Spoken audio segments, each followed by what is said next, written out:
सभी को good morning बच्चों। आज हम आपको UTET 2023 paper first math previous year question pedagogy के करा रहे हैं। पहला क्वेश्चन है, सबसे छोटी अभाज्य संख्या है। तो सबसे छोटी अभाज्य संख्या बच्चों 2 है।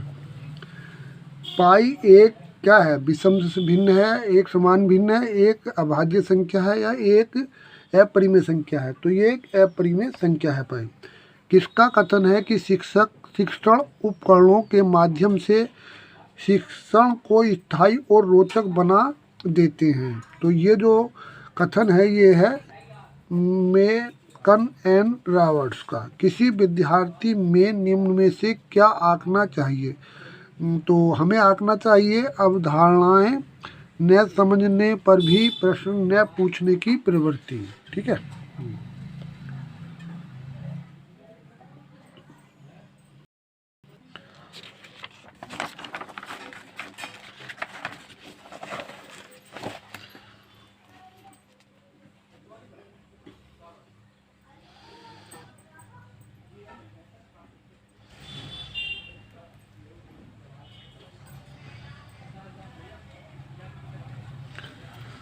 यदि एक शिक्षार्थी की बुद्धि लब्धि 100 है तो उसका आशय है कि क्या आशय है कि विद्यार्थी की मानसिक आयु और शारीरिक आयु बराबर है।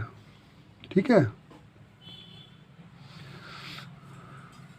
गणित शिक्षण की आगमन विधि का सिद्धांत है।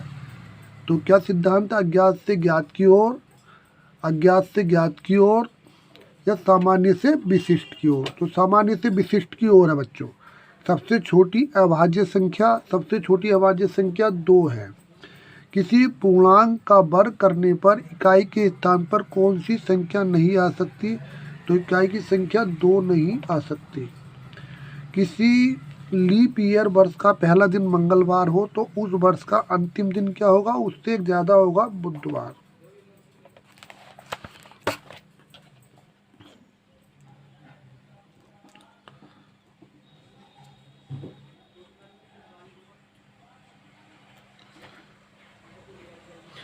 किसी आयत चित्र में आयत की ऊंचाई दर्शाती है, क्या दर्शाती है, उस वर्ग की बारंबारता को। यदि अवरोही क्रम में रखे गए आंकड़ों को दोनों छोरों से चरम प्रक्षेप हटा दिए जाते हैं तो केंद्रीय प्रवृत्ति में कौन सा मापन प्रभावित होता है।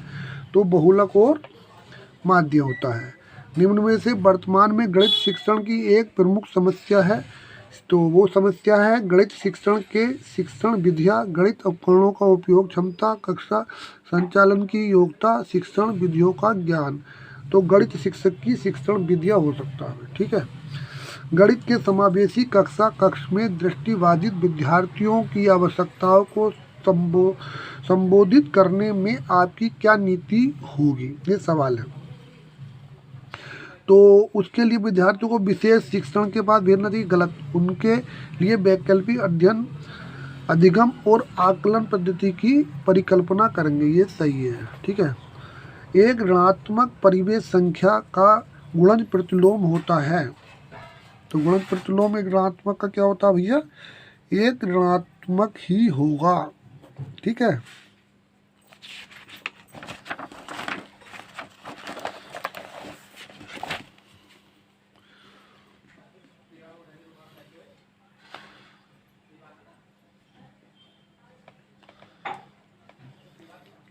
एक आलेख जो ऐसे आंकड़ों को प्रदर्शित करता है जो प्राय सतत रूप से समय अवधि के अनुसार बदलते रहते हैं। निम्न में से क्या है, रेखा आरेख। ठोस को जब एक आकार से दूसरे आकार में बदलने पर नए आकार का आयतन वही रहेगा, आयतन नहीं बदलेगा भी इसका। चित्र में दिए गए ठोस का नाम है, इसका नाम है साहब त्रिभुजाकार प्रिज्म। एक वर्ग की भुजाओं की संख्या एक घन के किनारों की संख्या के अनुपात में होती है, 1:3। ठीक। गणित निष्कर्षों तक पहुंचने का विज्ञानी यह किसने कहा। तो ये कहा है साहब बेंजामिन पियरे ने। समय के साथ अंतरालों के साथ आंकड़ों में परिवर्तन दर्शाता है रेखा आलेख। ठीक।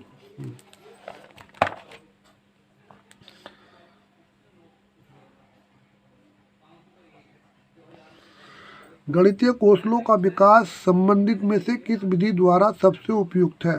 तो कक्षा में अभ्यास हेतु क्रियाशीलता गतिविधियों का आयोजन करके। इसमें क्रियाशीलता है, इसलिए ये क्वेश्चन सही है। विद्यालयों में गणित शिक्षण का मुख्य लक्ष्य है। तो मुख्य लक्ष्य इसका है बच्चों की विचार प्रक्रिया में गणितीकरण। ये इसका वो है सही आंसर।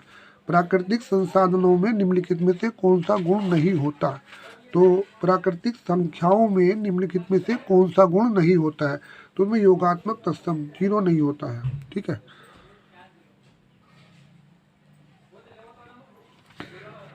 कक्षा 4 में क्षेत्रफल की अवधारणा का परिचय कराने के लिए एक शिक्षक कहाँ से प्रारंभ करेगा? तो भैया शिक्षक करेगा उसके पत्ती, नोटबुक, टेबल आदि वस्तुओं के तलों की तुलना करने पर। ये सही है ना?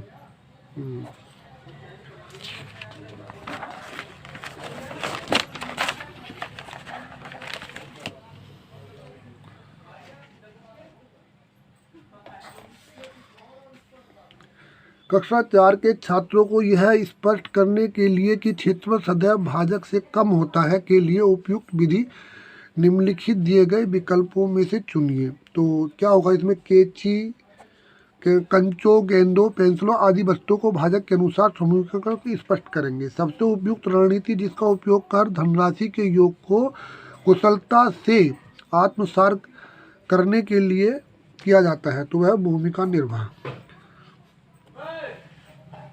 निम्नलिखित में से आगमन विधि का सही क्रम चुनिए। तो आगमन विधि का सही क्रम है, सबसे पहले उदाहरणों का प्रस्तुतिकरण है, और फिर है अवलोकन, और फिर है सामायिकरण, और फिर है परीक्षण जांच। तो इसलिए ये सही आंसर है।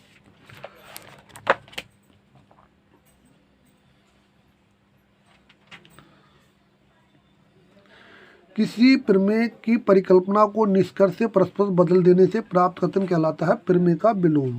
ये प्रमेय का विलोम कहलाया। किस प्रकार के मूल्यांकन का मुख्य अभिप्राय विद्यार्थियों की फीडबैक देना है? तो वो रचनात्मक है।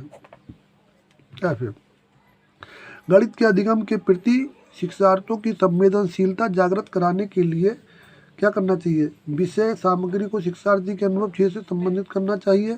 जो पढ़ाया जाता है उससे संबंधित प्राप्त पूर्व ज्ञान को जांच करना, शिक्षार्थियों के अवधारणा को अनुप्रयोगों को अवगत कराना। तो ये तो सभी सही है, तो उपरोक्त सब सही है।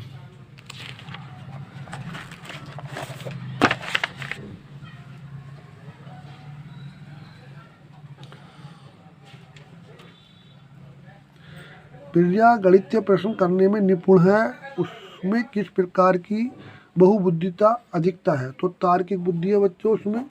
एक शिक्षक को विषय, बेलन और शंकु के आयतनों के पृष्ठीय क्षेत्रों को पढ़ाना है।